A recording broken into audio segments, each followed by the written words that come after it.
and Assalamu alaikum everyone. Welcome back to the Russian Dream channel. Здравствуйте, добрый день, как ваши дела? उम्मीद करती हूँ आप सब ठीक होंगे, खैर आफियत से होंगे।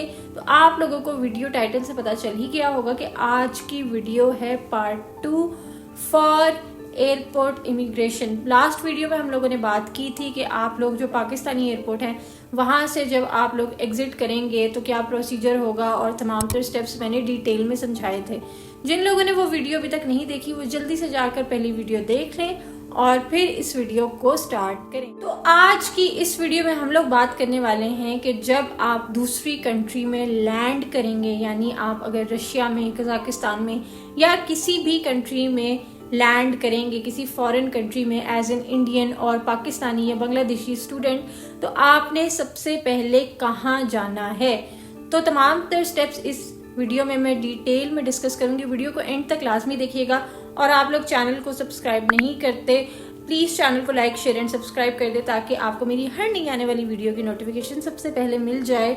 और मैं इतनी मेहनत से आप लोगों के लिए डिटेल वीडियो बनाती हूँ तो प्लीज़ चैनल को सब्सक्राइब कर दिया कीजिए। इससे मुझे मोटिवेशन मिलती है कि मैं आप लोगों के लिए रोज़ रोज़ नई वीडियो बनाऊँ। सबसे पहले बात कर लेते हैं कि आपने अपने अराइवल के बाद जब आप किसी भी फॉरेन कंट्री में लैंड करेंगे, स्पेशली रशिया एंड कजाकिस्तान में, तो आपने जाना है पासपोर्ट कंट्रोल पर। जी हाँ, हर कंट्री में पासपोर्ट कंट्रोल का एक काउंटर होता है। जब आप अपनी कंट्री से भी एग्जिट कर रहे होते हैं तो वहाँ भी पासपोर्ट कंट्रोल होता है, और जब आप अगली कंट्री में लैंड करेंगे तो उनके भी आपने सबसे पहले पासपोर्ट कंट्रोल पर जाना है। अब पासपोर्ट कंट्रोल पर डिफरेंट काउंटर्स अगेन बने होंगे कि नेशनल पासपोर्ट जो लोकल पासपोर्ट है उनका, या फिर फॉरेन पासपोर्ट है, या फिर सीनियर सिटीजन का है। तो आपने एज अ इंटरनेशनल स्टूडेंट आपने फॉरेन पासपोर्ट के काउंटर पर जाना है। सबसे पहले आप फॉरेन पासपोर्ट के काउंटर पर जाएंगे और वो लोग आपका वीज़ा चेक करेंगे, वीज़ा की वैलिडिटी चेक करेंगे। हो सकता है आपसे डॉक्यूमेंट्स मांग लें और आपके फिंगरप्रिंट्स लेंगे और आपकी फ़ोटो क्लिक करेंगे। वहीं पर फ़ोटो बूथ उनका होता है, वो वहीं पर काउंटर पर ही आपकी फ़ोटो क्लिक कर लेंगे।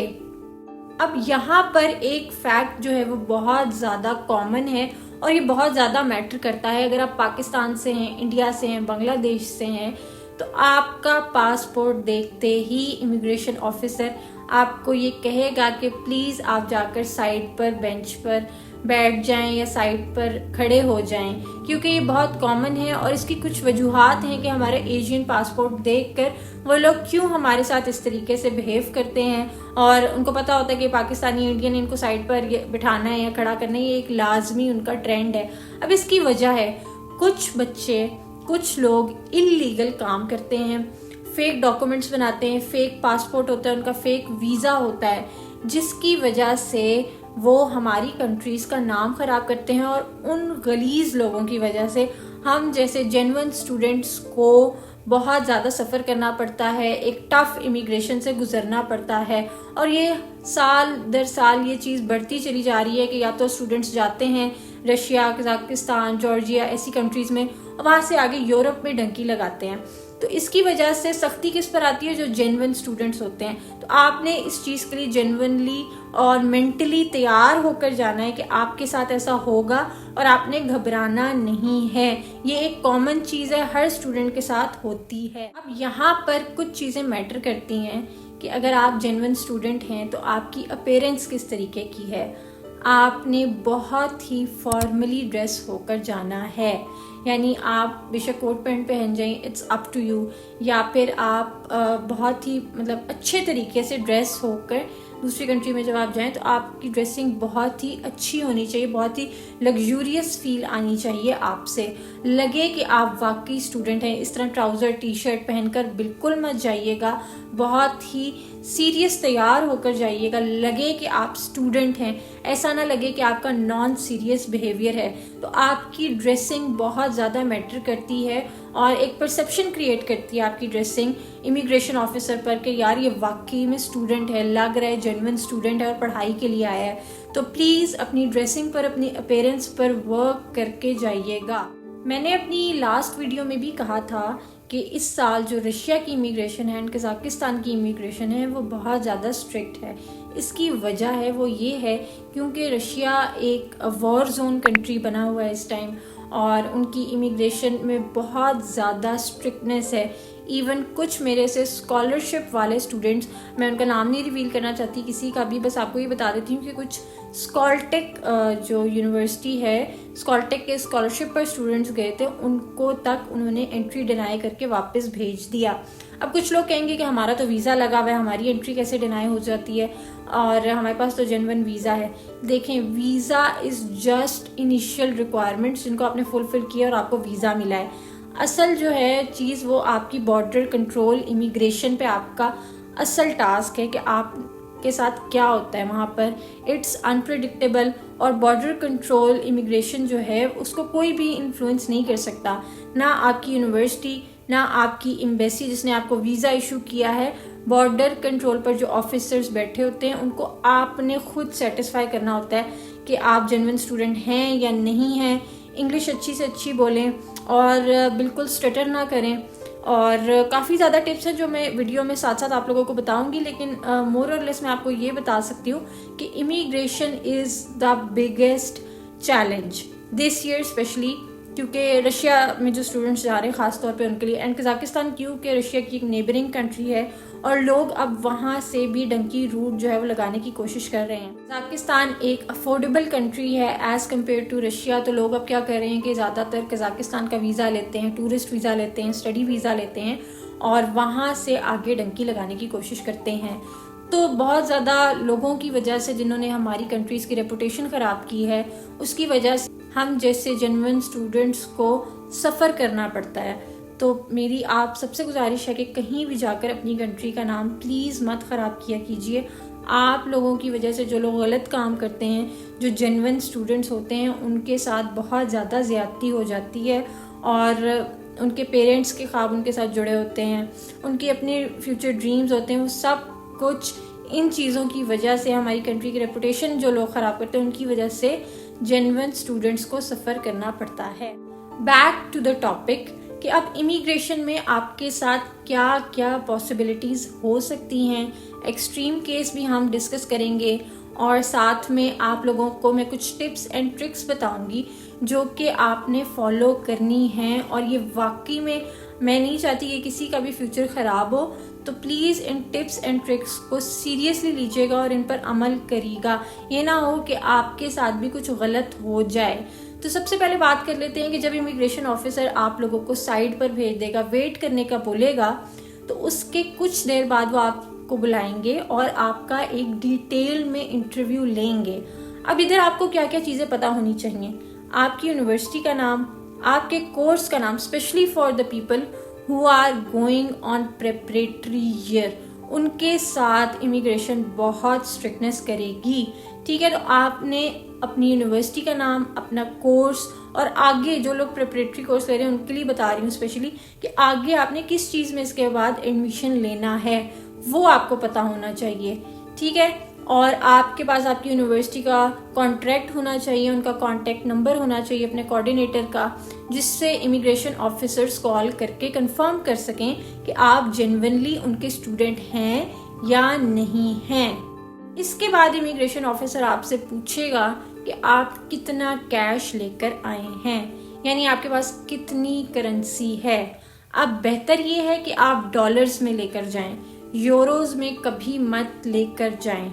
इसकी वजह है यूरोज उनको सस्पिशियस लगते हैं कि आप यूरोज अगर लेकर जा रहे हैं तो उनको लगता है कि यार इसने तो आगे चले जाना है, स्लिप हो जाना है, डंकी लगा लेनी है, तो ये यूरोज लेकर आया है, यूरोपियन करेंसी लेकर आया है। और क्योंकि उनके कॉन्फ्लिक्ट्स भी चल रहे हैं बहुत ज़्यादा यूरोप के साथ, कंट्रीज़ के, रशिया एंड कज़ाकिस्तान जैसी कंट्रीज़ के, क्योंकि कज़ाकिस्तान उसका अलायंस है तो वो भी साथ में रगड़े जाएंगे स्टूडेंट्स। तो इसलिए मैं बता रही हूँ कि यूरोज मत लेकर जाइएगा, कोशिश करिएगा कि डॉलर्स लेकर जाएं। और डॉलर्स आपके पास मैक्सिमम जो हैं 1000 to 1200 डॉलर्स होने चाहिए अगर आप स्कॉलरशिप पर हैं। तो अगर आप सेल्फ फाइनेंस पर जा रहे हैं तो आपके पास इससे भी ज़्यादा अमाउंट होनी चाहिए डॉलर्स की, एटलीस्ट 1500 डॉलर्स होने चाहिए।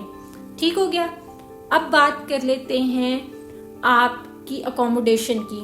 इमिग्रेशन ऑफिसर आपसे पूछेगा कि आप कहाँ रहने वाले हैं। आपके पास आपकी अकोमोडेशन का प्रूफ होना चाहिए, यानी आपकी यूनिवर्सिटी से आपने अपनी अकोमोडेशन का हॉस्टल का प्रूफ लेना है कि आप यूनिवर्सिटी का हॉस्टल अवेल कर रहे हैं या कोई प्राइवेट हॉस्टल अवेल कर रहे हैं, या आपकी अगर होटल बुकिंग है तो उसका आपके पास प्रूफ होना चाहिए। अगर आपकी होटल बुकिंग होगी इनिशियली, क्योंकि स्टूडेंट्स जाते हैं और यूनिवर्सिटी कहती है कि आपको शुरू में एक हफ्ता जो है वो होटल में रहना पड़ेगा, तो होटल में भी आपकी बुकिंग होनी चाहिए कंफर्म्ड, और वो आपके होटल में भी कॉल करते हैं इवन, तो आपसे पूछ सकते हैं कि आपकी होटल में किधर बुकिंग है, उसका एड्रेस है, उसका नंबर लेंगे, वहाँ कॉल करेंगे। ठीक है, तो आपके पास हर चीज़ का जेन्युइन डॉक्यूमेंट होना चाहिए। इसके अलावा आपके पास आपके ओरिजिनल डॉक्यूमेंट्स एंड उनकी कॉपीज़, ये दोनों चीज़ें होनी चाहिए। ठीक है, यानी आपके पास एक अपने ओरिजिनल डॉक्यूमेंट्स का सेट होना चाहिए और एक फ़ोटो कॉपीज़ का सेट होना चाहिए, जो कि आप उनको दिखा सके। बेहतर है कि जब वो आपसे आपके डॉक्यूमेंट मांगे तो आप उनको अपने तमाम तर ओरिजिनल डॉक्यूमेंट्स हैंड ओवर करें, और अगर उसके बाद वो कहते हैं कि इसकी कॉपी दें तो आप उनको निकाल कर दे दीजिएगा। ठीक हो गया। अब नेक्स्ट पॉइंट को हम डिस्कस कर लेते हैं, वो ये है कि आपको लेने कौन आया है। वो ये भी पूछते हैं कि आपको बाहर लेने कौन आया है, एयरपोर्ट से रिसीव कौन करने आया है। तो बेहतर है कि आप अपनी यूनिवर्सिटी को 3-4 दिन पहले इन्फॉर्म कर दें कि आपने फ़्लाइट करा ली है। जब आप फ़्लाइट की टिकट करवा लेंगे तो यूनिवर्सिटी को इन्फॉर्म कर दें, उनको रिक्वेस्ट करें यूनिवर्सिटी को कि कोई यूनिवर्सिटी का रिप्रेजेंटेटिव आपको रिसीव करने आए। अगर कोई नहीं आता यूनिवर्सिटी की तरफ से तो आपने उनको सिंपली बताना है कि हमने टैक्सी बुक करवाई हुई है, वो हमें यूनिवर्सिटी लेकर जाएगी, या फिर कोई आपके एलुमनाई हों, सीनियर्स हों यूनिवर्सिटी के, क्योंकि आप तमाम तरह स्टूडेंट्स किसी ना किसी ग्रुप्स में डेफिनेटली आप लोगों ने ग्रुप्स ज्वाइन किए होंगे यूनिवर्सिटी के, जिसमें सीनियर्स भी होंगे, तो आप उनसे भी रिक्वेस्ट कर सकते हैं अपनी कंट्री के, जैसे पाकिस्तानी स्टूडेंट्स हैं, या अगर कोई इंडिया से आ रहा है तो कोई उनके इंडियन बहन भाई हैं, तो आप उनसे रिक्वेस्ट कर सकते हैं कि प्लीज़ मुझे कोई एयरपोर्ट से रिसीव करने आ जाए। यूजुअली स्टूडेंट्स आ जाते हैं एक दूसरे की हेल्प करने। इसके अलावा जो सबसे ज़्यादा चीज़ आपको मुश्किल में फंसा सकती है इमिग्रेशन में, वो है आपका फ़ोन। अब आपका मोबाइल फ़ोन जो है वो एक ऐसी चीज़ है जो आपको या तो इमिग्रेशन से निकलवा देगी इज्जत के साथ, या फिर आपको फंसवा कर डिपोर्ट करवा देगी। अब इसकी वजह है, मैं आपको क्यों ये चीज़ें बता रही हूँ। रशियन इमिग्रेशन या जो कज़ाक इमिग्रेशन है, इनके पास ऐसी टेक्नोलॉजीज़ होती हैं कि ये आपका फ़ोन अगर चेक कर ले, जो इमिग्रेशन ऑफिसर है, जो यूजुअली करेंगे, ये मैं आप लोगों को 110% बता दूँ। ठीक है, तो ये लोग जब आपका फ़ोन चेक करेंगे तो इसमें IMEI नंबर डालेंगे, आपके फ़ोन को पूरा डाटा सामने आ जाएगा, बेशक आप डिलीट करके क्यों ना कोई चीज़ आए हो। आपके कॉल लॉग्स और आपके तमाम टावर सिग्नल्स, कि आपका कॉल किधर से कहाँ मिली है, क्या चीज़ क्या हुई है, किधर आपने कॉल की, किधर मैसेज किया है, तमाम तर डाटा उनके सामने A to Z आ जाएगा, बेशक आप जो मर्जी चीज़ डिलीट करके आ रहे हो। तो ये चीज़ बहुत ज़्यादा मैटर करती है। मेरा आप लोगों को सजेशन है, specially for those who are going for preparatory course, आप लोग या तो नया फ़ोन बाय करके जाइए या फिर आप लोग नई सिम बाय करके जाएं। बेहतर है कि दोनों चीज़ें नई ले लें, नया फ़ोन एंड नया मोबाइल नंबर। ठीक है, क्योंकि आपका जो IMEI नंबर है और जो आपका सिम का मेटा डाटा है, उससे आपकी तमाम तर एक्टिविटी ट्रेस हो जाती है आराम से। तो अगर आपने किसी भी बंदे को अपनी कंट्री के अलावा कॉल्स की हुई होंगी तो आपको वो बिना कुछ बताए, बिना कोई रीज़न या जस्टिफिकेशन दिए आपको वो डिपोर्ट कर देंगे। और हो सकता है आपकी खाली एंट्री डिनाई करें, उनके मूड पे डिपेंड करता है, हो सकता है आप पर बैन लगा दें, तो इट डिपेंड्स ऑन देम, और आप उनको क्वेश्चन भी नहीं कर सकते। और आपके मोबाइल फ़ोन में ना कोई VPN की ऐप होनी चाहिए, ना कोई ऐसी ऐप्स होनी चाहिए जो कि यूरोप में यूज़ होती हैं, जैसे EU कंट्रीज़ में यूज़ होती हैं, ऐसी कोई भी ऐप्स भी नहीं होनी चाहिए आपके फ़ोन में। और आपके फ़ोन में किसी भी किस्म का यूरोपियन नंबर नहीं होना चाहिए, क्योंकि वो एक वॉर जोन सिचुएशन में है यूरोप के साथ, EU कंट्रीज़ के साथ, तो वो लोग बहुत ज़्यादा इन्वेस्टिगेट करते हैं और इस चीज़ को वो हेट करते हैं कि आपका किसी भी यूरोपियन बंदे के साथ कनेक्शन हो। वो लोग इस बात को अंडरस्टैंड नहीं करते, ये एक फैक्ट है कि आप लोगों के रिलेटिव्स भी हो सकते हैं या आपके अपने बहन भाई भी हो सकते हैं, तो बेहतर है उन सबके नंबर डिलीट करके जाएं। अब इस वीडियो के लास्ट में हम डिस्कस करेंगे कि वर्स्ट केस सिनेरियो क्या होता है अगर इमिग्रेशन ऑफिसर आपसे, आपके जवाबात से, आपके आंसर से सेटिस्फाई नहीं होता। पहली बात तो ये कि आपने कॉन्फिडेंट होकर उनको जवाब देना है, लेकिन इन केस आपको लगता है आपने जवाब कॉन्फिडेंस से दिया है, सब कुछ दिया, लेकिन फिर भी उसको सेटिस्फेक्शन नहीं हुई, तो उस केस में आपके साथ क्या होगा, अगला आपके साथ क्या करेंगे वो। तो बेसिकली वो पहले तो आपको बिठाए रखेंगे, आपको कुछ नहीं बताएंगे वो, एंड देन आपके फिंगरप्रिंट्स लेंगे, आपकी फ़ोटो लेंगे, एंड देन आपको एक पेपर हैंड ओवर करेंगे और आपको बताएंगे कि हम आपको वापस भेज रहे हैं। यूजुअली वो आपकी बातों का जवाब नहीं देंगे, आपको नहीं बताएंगे कि क्यों वापस भेज रहे हैं, क्या वजह है, वो आपको एक्सप्लेन करना ज़रूरी नहीं समझते। बस वो आपसे सेटिस्फाई नहीं है तो वो आपको वापस भेज देंगे, और जो अर्लीस्ट नेक्स्ट फ्लाइट होगी आपको उस पर बिठाकर आपकी कंट्री, जिस एयरलाइन से आप आए होंगे उसी एयरलाइन के थ्रू आपको वापस डिपोर्ट कर देंगे, आपकी एंट्री डिनाई करके, या फिर हो सकता है आप पे बैन लगा दें। आपने उस केस में उनसे आर्ग्यू नहीं करना, उनसे बदतमीजी नहीं करनी, मिसबिहेव नहीं करना। क्यों? क्योंकि आप उनकी कंट्री में हैं। ये ना हो कि आपकी बदतमीजी, मिसबिहेव के साथ आप किसी ऑफिसर को ऑन ड्यूटी आप उसके साथ बदतमीजी नहीं कर सकते, वो आप पर कोई क्रिमिनल चार्ज भी लगा सकते हैं। तो बेहतर है कि उस सिचुएशन में, अल्लाह ना करे कि आप लोग इस सिचुएशन से गुजरें, लेकिन अगर इन केस आप लोग इस सिचुएशन से गुजरते हैं तो आपने काम एंड कंपोज रहना है। वो आपको आपकी कंट्री सेफली वापस भेज देंगे। हो सकता है कि वो आपको वापस भेज दें और आपको कुछ देर सेल में डाल दें, आपको खाना पीना भी नहीं देंगे, और अगर आप उनसे ज़्यादा आर्ग्यू करेंगे तो शायद वो आपसे पूछें, आपको कहें कि हम आपसे बात नहीं करना चाहते, आपने हमें फेक डॉक्यूमेंट्स प्रोवाइड किए हैं। कुछ स्टूडेंट्स जिनके साथ ऐसा हुआ है उन्होंने मुझे ये तमाम डिटेल्स शेयर की हैं। अगेन मैं उनका नाम डिस्क्लोज नहीं कर सकती, लेकिन मैं आप लोगों की सेटिस्फेक्शन, और आप लोग ये ना सोचें कि मैं आपसे झूठ बोल रही हूँ या ऐसा नहीं होता। मैं यहाँ पर कुछ वीडियोस अटैच कर दूंगी जो एक स्टूडेंट ने मुझे भेजी थी कि उसके साथ ऐसा हुआ इमिग्रेशन में, और उसको सेल में डाल दिया और बहुत घंटे बिठा के रखा, 2 दिन, और जब क्योंकि उसने बहुत ज़्यादा आर्ग्यू किया तो उसको 2 दिन उन्होंने सेल में रखा एंड देन उसकी कंट्री वापस भेजा। तो मैं आप लोगों को यही कहूँगी कि इन केस अगर ऐसा होता है तो आपने ऑफिसर से बदतमीजी नहीं करनी किसी किस्म की, बस चुप करके अपनी कंट्री वापस आ जाएं। हो सकता है अल्लाह ताला ने आपके लिए इससे बेहतर लिखा हो, लेकिन मैं वीडियोस अटैच कर दूंगी ताकि आप लोग मेंटली भी प्रिपेयर होकर जाएं कि ऐसा होता है और ऐसा हो रहा है। एक चीज़ मैं यहाँ पर ऐड करना चाहूँगी कि आपकी एयरलाइन बहुत ज़्यादा मैटर करती है कि आप किस एयरलाइन पर ट्रैवल करके आए हैं। यानी अगर आप कोई अफोर्डेबल और चीप एयरलाइन ऑप्ट करते हैं, जैसे फ्लाई दुबई है या एयर अरेबिया है, तो आपके लिए ये एयरलाइन की चॉइस भी वर्स्ट केस सिनेरियो बन सकती है, क्योंकि ये एयरलाइन सस्ती होती है। बॉर्डर कंट्रोल वालों को पता होता है कि ये अफोर्डेबल एयरलाइन है और बच्चे इस पर आए हैं, तो इसका मतलब इसमें कुछ फ्रॉड लोग या फ्रॉड स्टूडेंट्स भी होंगे जो कि सस्ता, क्योंकि अगर कोई बंदा एज ए स्टूडेंट जाता है तो वो यही कोशिश करता है कि वो सस्ती से सस्ती एयरलाइन ऑप्ट करे या सस्ते से सस्ता पैकेज ऑप्ट करे ताकि उसके पैसे सेव हों। तो ये चीज़ें बहुत मैटर करती हैं। तो बेहतर है कि आप लोग किसी अच्छी एयरलाइन पर ट्रैवल करें। ये ना हो कि आपकी एंट्री डिनाई हो जाए, आपको डिपोर्ट कर दें तो आपको वापस भेज देंगे, आपका डबल खर्चा हो जाएगा। तो इससे अच्छा है कि जब आप पहली दफ़ा ही जा रहे हैं तो किसी अच्छी एयरलाइन पर जाएं, जैसे एमिरेट्स है या कतर एयरवेज है।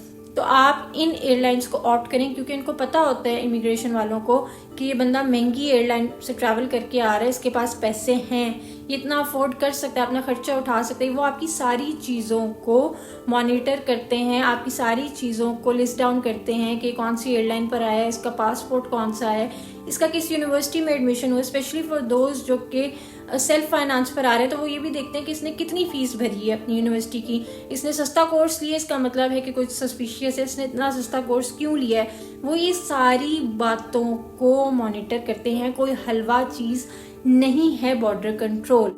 और जब आपका कोई भी इमिग्रेशन ऑफिसर आपकी एंट्री डिनाई करता है या आपको डिपोर्ट करता है, तो वो आपसे आपका पासपोर्ट ले लेंगे और वो आपको आपका पासपोर्ट नहीं देंगे। आपको आपका पासपोर्ट उसके बाद जाकर मिलेगा आपकी इमिग्रेशन पुलिस से। यानी जैसे पाकिस्तान है तो अगर आपको जॉर्जिया से किसी ने रिपोर्ट किया है तो जॉर्जियन इमिग्रेशन आपका पासपोर्ट आपकी एयरलाइन को हैंड ओवर कर देगी एंड आपकी एयरलाइन जब आप पाकिस्तान आएंगे तो FIA को हैंड ओवर कर देगी। और फिर आपने FIA को जवाबदेह होना होगा कि आपके साथ वहाँ क्या हुआ, आपकी क्यों एंट्री डिनाई हुई, आप पर उन्होंने क्यों बैन लगाया। तो ये तमाम तर चीज़ें आपके जहन में होनी चाहिए। अगेन अल्लाह ना करे किसी के साथ ऐसा हो, लेकिन वर्स्ट केस सिनेरियो के लिए आपने पूरी तरीके से तैयार होकर जाना है। और जो चीज़ें मैंने बताई हैं कि आपके पास कैश कितना होना चाहिए, कौन सी करेंसी होनी चाहिए, फ़ोन आपका सही होना चाहिए, अकोमोडेशन प्रूफ, आपकी तमाम तर डॉक्यूमेंट्स ओरिजिनल की कॉपीज़, आपकी यूनिवर्सिटी के कोऑर्डिनेटर का कॉन्टैक्ट नंबर, आपका स्टडी एग्रीमेंट यानी जो यूनिवर्सिटी की तरफ से कॉन्ट्रैक्ट है, और आपका वीज़ा इनविटेशन, ये तमाम तर डॉक्यूमेंट्स आपके पास आपके हैंड कैरी में होने चाहिए। इनको गलती से भी अपने लगेज में मत रखिएगा। So thank you so much for watching. अगर आपका फिर भी कोई सवाल हो तो कमेंट सेक्शन में आप लोग पूछ सकते हैं। और ये immigration officers is not a good like behaviors, and they told me about anything else. This one and this one also. Yeah, this one. They are not properly guiding me and something else. Я там написала, кого This я one. уводила. This all. А я уже тут написала, да. So thank you so much for watching. Take care. Allah Hafiz. Paka paka.